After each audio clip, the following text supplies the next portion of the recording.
West Moore, Senator Ben Cardin, and a host of other Democratic leaders in the state of Maryland gathered at Prince George's Community College yesterday to thank the Biden-Harris administration for their work to lower prescription drug costs. These past 2 years have provided time for negotiation that has led to almost a dozen prescription drugs that will have a new price cap implemented at the start of the new year. Well, guess you know how much it costs those companies to make that insulin? $10, TEN. But they were charging up to $400 a month for it. But now they can't charge more than $35 a month. More prescription drug prices are scheduled to go into negotiation with similar price caps attached in the near future. You know, it isn't just about health care. It's about giving folks just a little bit more breathing room. No senior should have to choose between either filling their prescription or paying their rent. And today we take the next step. Thank you, Joe. Forward in our fight.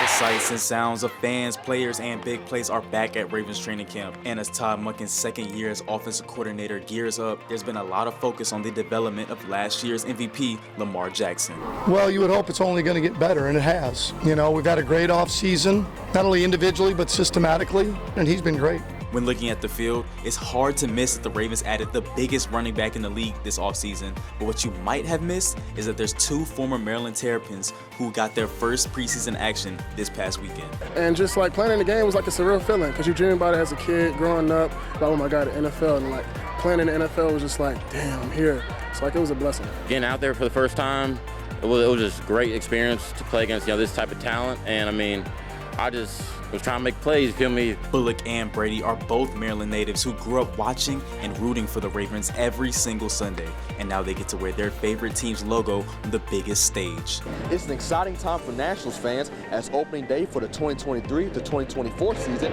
is finally here. Fans are pouring in and hoping the Nats come away with the victory in their first home game of the season. I was able to catch up with some Nationals fans about how excited they were that opening day has come. I'm always excited to be here on opening day and to see the Nats win, especially when the weather had looked so ominous to begin with. Now it seems to be clearing up.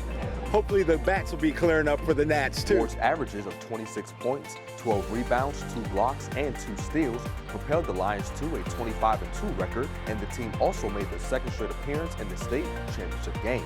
And the Lions came out on top, winning the game 66-52, thanks in large part to Ward putting up 29 points, 60 boards, and 6 blocks in the matchup. Congratulations on the achievement, Cam. You certainly deserve it. Moving on to college football, Terps wide receiver Jayshon Jones is less than 2 weeks away from possibly hearing his name get called during the NFL draft. This past season, Jones was a third-team All-Big Ten. He also led his team in receptions, receiving yards, and receiving yards per game.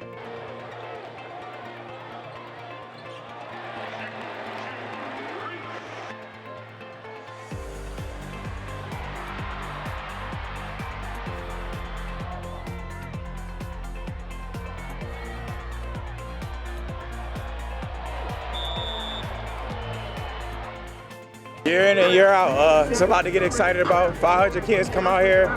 They come in with a great mindset. They come excited.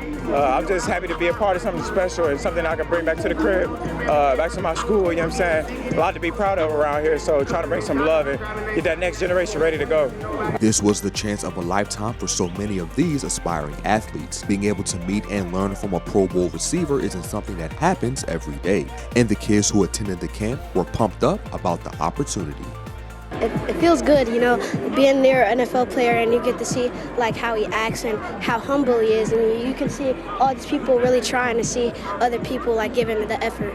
It feels nice, like it's really fun here, and like it's like I'm glad that I get to see like one of my favorite receivers here, and it's pretty fun.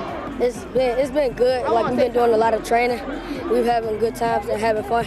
I'm very excited because I've never been to an NFL player camp. Some of these children have big dreams of making it to the NFL. To make it to that level, it takes many hours of practice to become the best player you can be. And they told me what part of their game they wanted to improve on coming into the camp.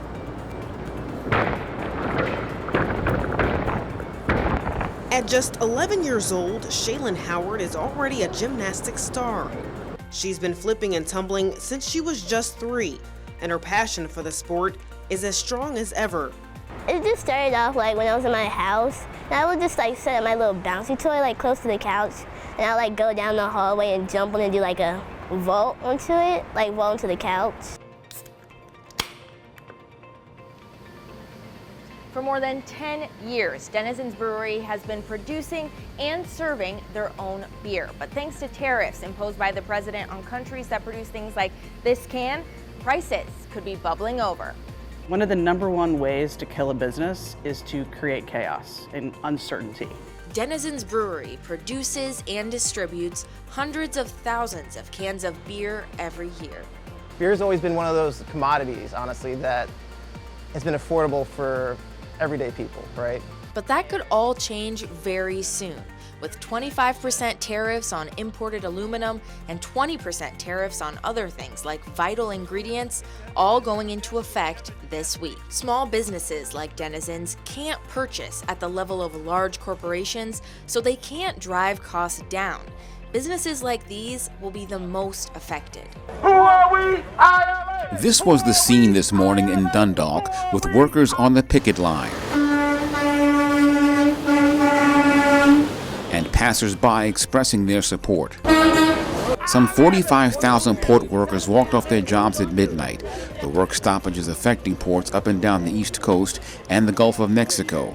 The International Longshoremen's Association, or ILA, and the U.S. Maritime Alliance exchanged last-minute offers but failed to come to an agreement, and the strike was on. I tell you what we're gonna do! Shut them down! The union wants more money and a ban on automation of port operations. If you're planning to travel by air this Labor Day weekend, well, you aren't the only one. In fact, TSA expects to screen more than 17 million travelers through its security checkpoints nationwide. The Labor Day travel period kicks off today and will run through Wednesday, September 4th. TSA expects that during this period, passenger volume will be 8.5% higher than it was last year. If you are catching a flight, keep in mind that the busiest day to fly is expected to be tomorrow. What's up, everybody? It's Eric. We're up here at BlurredCon 2024. As you remember, last year, I think it was the last episode, we came to BlurredCon. We had to spin the block on them. So we're going to be talking to some cosplayers, checking the scene, seeing what it's all about here at BlurredCon 2024. You don't want to miss it. Today's episode, we're going back to basics, OG pop culture showdown, okay? Marvel versus DC, we about to get into it. We got some things to discuss. It's been too long.